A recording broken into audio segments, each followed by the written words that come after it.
Good afternoon. I am Soumya from SKU College of Pharmaceutical Sciences, Sri Krishnadevara University, Anantapuram. So today I want to give lecture on the topic of basics of phytochemistry.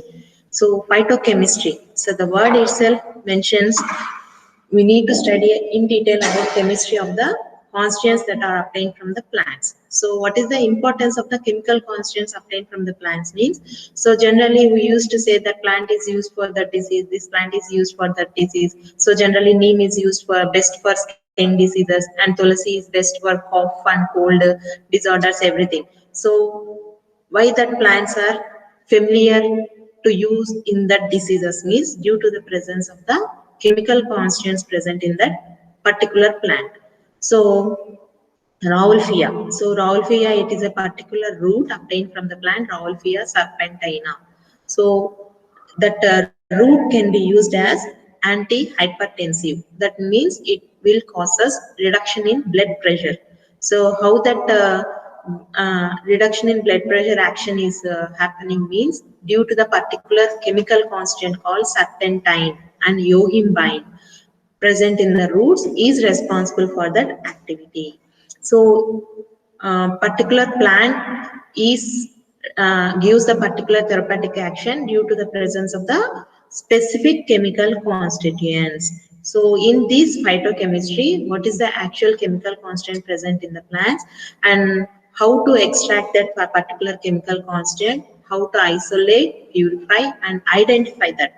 So all these topics comes under basics of phytochemistry. So the chemistry of constituents that are obtained from the plants. So what are the main basics to study regarding that? In this topic we need to study. So phytochemistry basically we need the chemical constituent from the plants. So first of all, that chemical constituent should be extracted from the plants. So how this extraction can be adapted and how this extraction can be performed means there are some methods that are existing to extract the particular chemical constituents from the plant. So what are the different extraction methods and what do you mean by extraction? Actually, what exactly the extraction means, what is the definition and what is the main criteria and what are the main procedure steps involved in that we will study in detail now. So generally extraction, it is the method of removing active constituents from a solid or liquid by means of liquid solvent.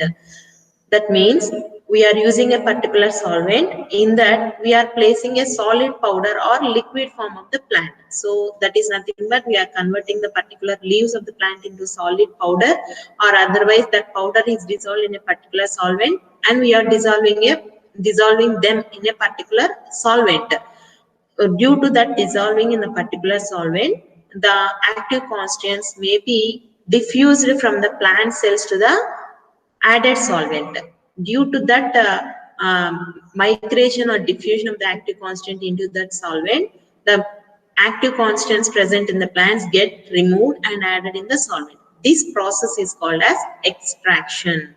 So the separation of medicinally active portions of plant or material tissues from the inactive or inert components by using selective solvents.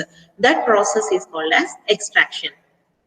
So generally in this method, the wanted components are dissolved by the use of selective solvents.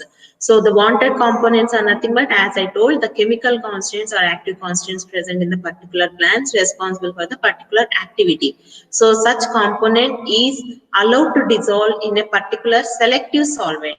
That the solvent is called as menstruum. So that selective solvent which can able to dissolve the active constituent that is responsible for the activity is called as menstruum, and the undissolved part is called as mark. So in extraction process we will get two products, one is menstruum and one is mark.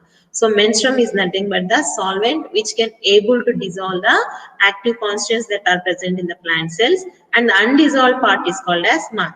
So after extraction, unwanted matter is removed either by filtration process or by a decantation process, anything. And the wanted matter is nothing but the active constituents that are entered into the solvent that was collected and it was treated as the extract of active constituents. So generally extracts are prepared by using ethanol or other soluble solvent.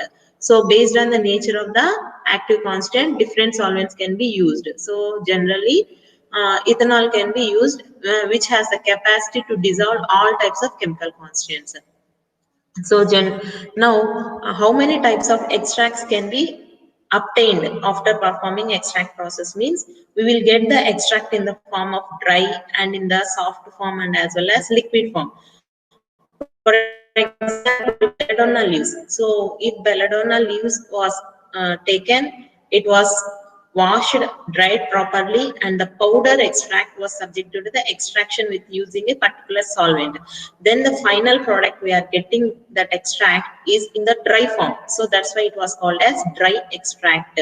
So these dry extract can be used for formulating tablets and capsules. And the second type of extract that can be available is in the form of soft extract. So soft extract is nothing but the texture of the extract that can be available after adapting extraction process maybe have the soft consistency. So that type of soft extracts can be used for formulating ointments and suppositories. So the best example for the soft extract where the plant can use is the plants like Glycyrrhiza glabra. From that plant Glycyrrhiza glabra, we will get a soft Glycyrrhiza extract which can be used for formulating ointments and suppositories.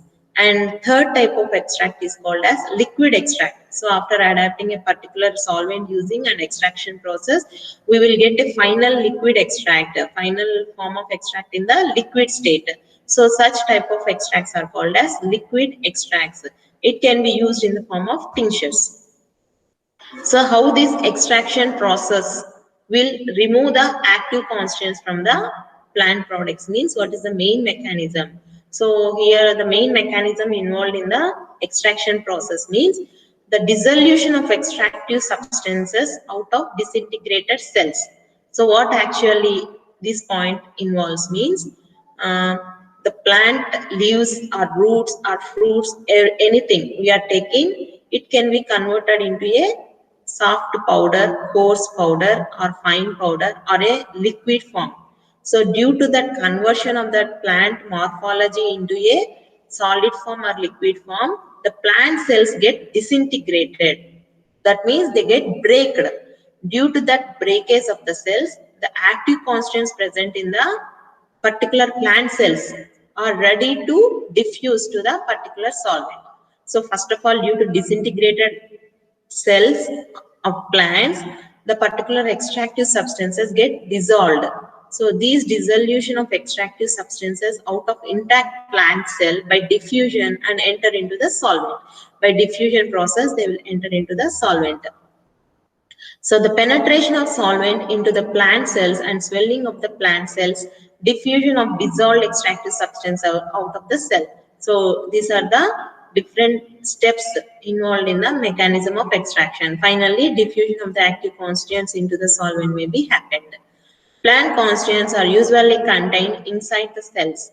Therefore, the solvent used for extraction must diffuse into the cell to dissolve the desired components, whereupon the solution must pass the cell wall in the opposite direction and mix with the surrounding liquid.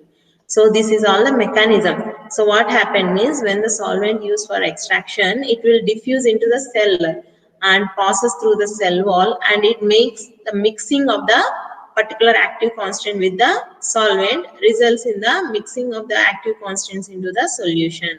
So finally the extracted solution contains the active constants. So when this mixing process will end means when there exists an equilibrium state.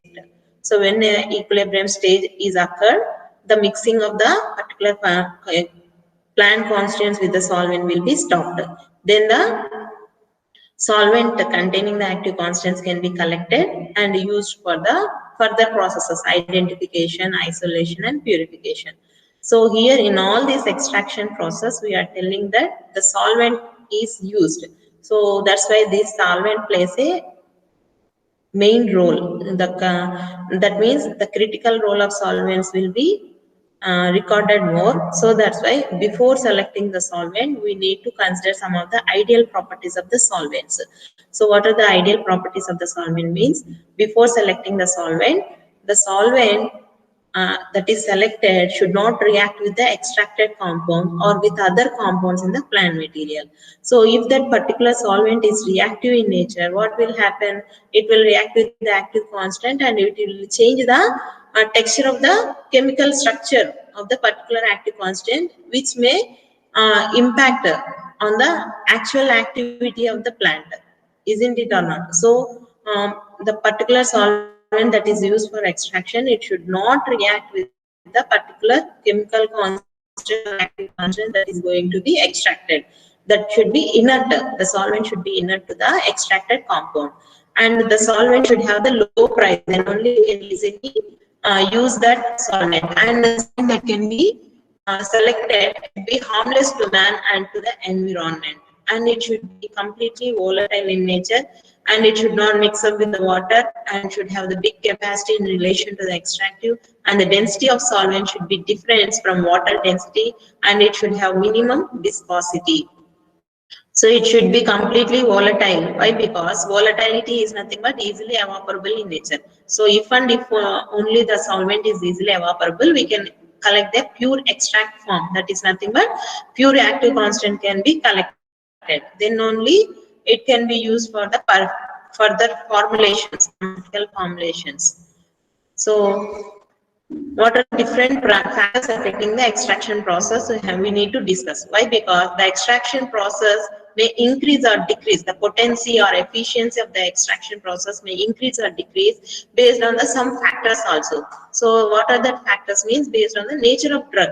So the nature of drug means if it was highly reactive or less reactive with the solvent, and as well as if that particular drug is volatile in nature, or otherwise the chemical constants present in the drug is alkaloids or glycosides, it requires a complicated and different steps of extraction processes. So the nature of drug will affects more on the efficiency of the extraction processes. And one more factor for affecting the extraction process is solvent. The particular usage of solvent is also affects on the efficiency of extraction process. How means the solvent, if it was reactive to the particular extracted component, what will happen? It will completely changes the nature of the compound and completely changes our target. So the solvent that should be used, it should be very inert to the extractive component, and it should be feasible for the extraction process. So by using this solvent, the particular active constant can be easily removed from the plant cells. Such type of solvent should be selected. So solvent selection is also very important, which will increase the efficiency of the extraction process. And temperature, one more very important factor for the extraction process is temperature.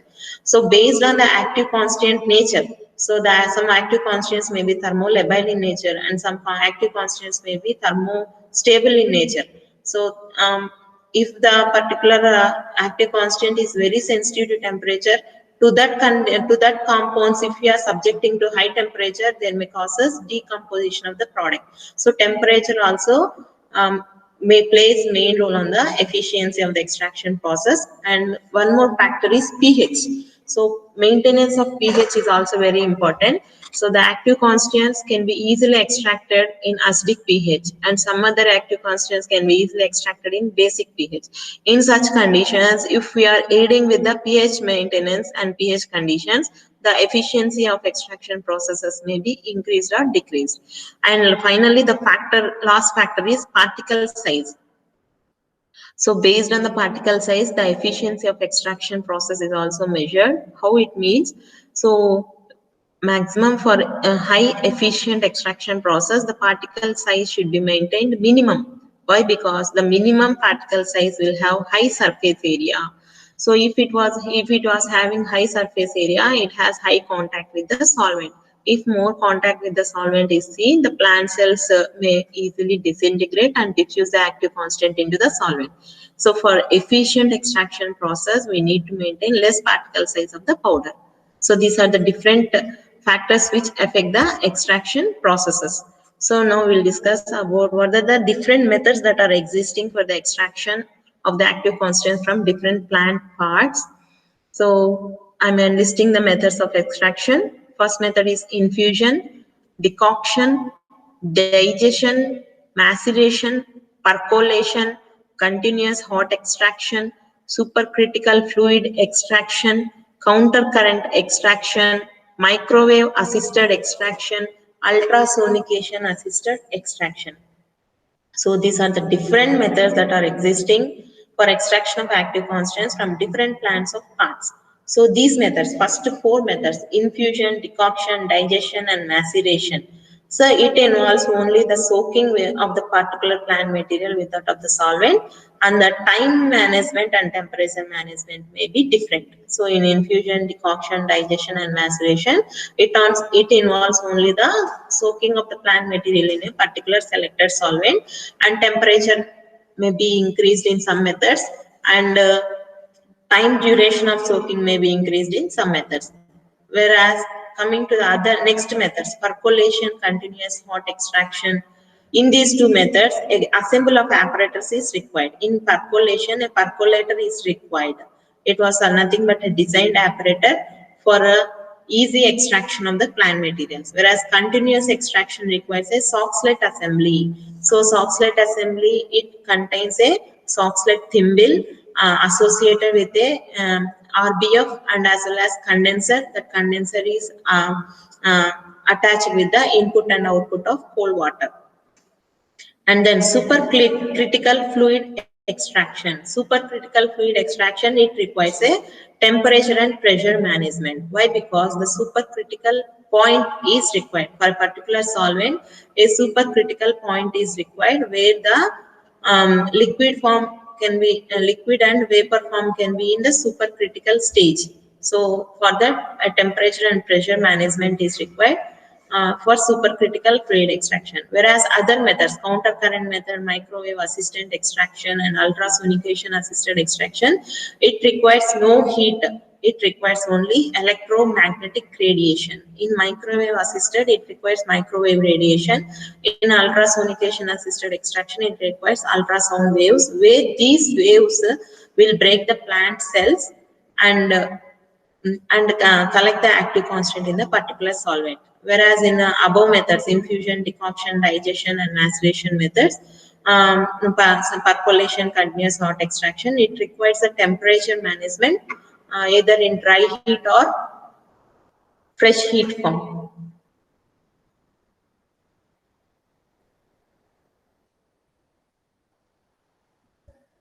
Thank you.